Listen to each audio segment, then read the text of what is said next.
بسم اللہ الرحمن الرحیم۔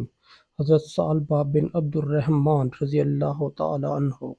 ندامت، توبہ اور بخشش کی عظیم داستان۔ مدینہ منورہ کو پاکیزہ ماحول، جہاں ہر طرف قرآن کی صدائیں گونجتی تھی، رسول اللہ صلی اللہ علیہ وآلہ وسلم کی محفلیں سجی ہوتی تھیں اور لوگ دین کی روشنی میں زندگی بدل رہے تھے۔ انہی دنوں میں ایک نوجوان تھا، ثعلبہ بن عبد الرحمن۔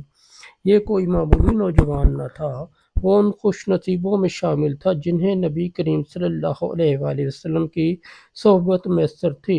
نماز کا پابند، روزے کا عاشق، ذکر الہی میں غرق اور گناہوں سے ڈرتا ہوا نوجوان، ایک معمولی لغزش جو زندگی بدل گئی۔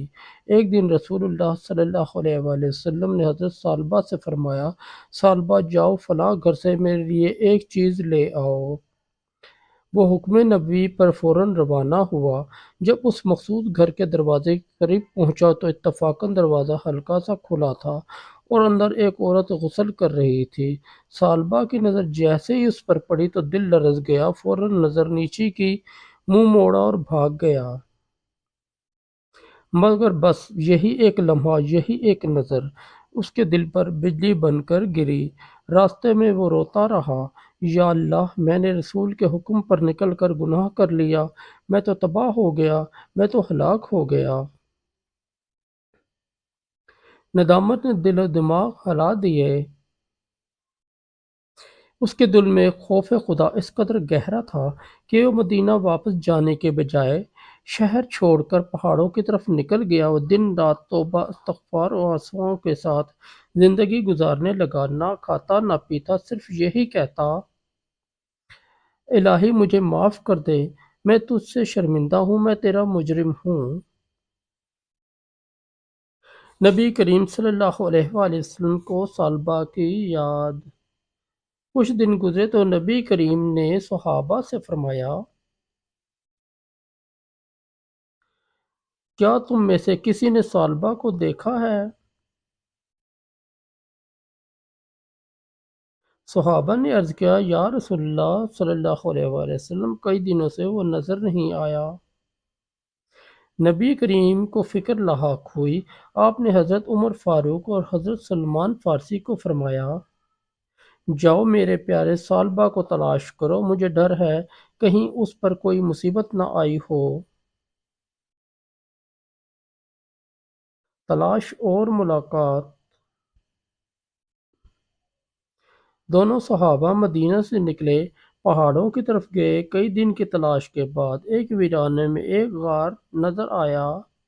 اندر ایک نحیف و نزار نوجوان بیٹھا تھا، جسم ہڈیوں کا ڈھانچہ، آنکھیں سرخ، چہرہ زرد، آنسوؤں سے بھیگا ہوا، بس زبان پر ایک ہی فقرہ، یا اللہ، کیا تجھے معاف کر دے گا؟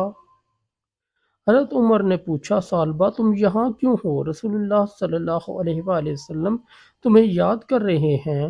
اس نے سر جھکایا اور لرزتی آواز میں کہا، کیا اللہ نے میرے گناہ کے بارے میں کچھ نازل کیا؟ کیا اللہ نے مجھے معاف کیا یا نہیں؟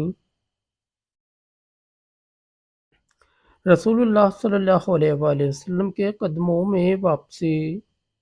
وہ دونوں صحابہ اسے لے کر مدینہ واپس آئے۔ جب نبی کریم نے اسے دیکھا تو آپ کی آنکھیں بھر آئیں۔ آپ نے فرمایا، میرے ثعلبہ، تم کیوں ایسے ہو گئے؟ وہ رو رو کر کہنے لگا، یا رسول اللہ، ایک لمحے کی نظر نے مجھے جہنم کے خوف میں مبتلا کر دیا، میں تو ہلاک ہو گیا۔ نبی کریم نے اپنے ہاتھوں سے اس کا چہرہ صاف کیا اور فرمایا، ثعلبہ، اللہ کی رحمت تمہارے گناہ سے کہیں زیادہ وسیع ہے۔ اگر تمہارے گناہ زمین یا آسمان کے درمیان ہوں تب بھی اللہ تمہیں معاف کر دے گا۔ یہ الفاظ سن کر حضرت ثعلبہ کا دل پگھل گیا اور اس نے ایک آخری مرتبہ آسمان کی طرف دیکھا اور زبان سے نکلا، یا اللہ، میں تجھ سے راضی ہوں، تو مجھ سے راضی ہو جا۔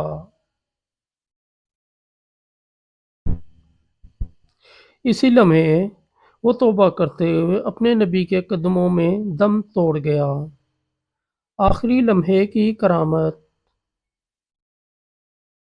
نبی کریم صلی اللہ علیہ وآلہ وسلم نے ان کی میت کو غسل دیا، کفن دیا اور جنازہ خود پڑھایا۔ جب صحابہ نے پوچھا، یا رسول اللہ، آپ کی آنکھیں نم کیوں ہیں؟ آپ نے فرمایا،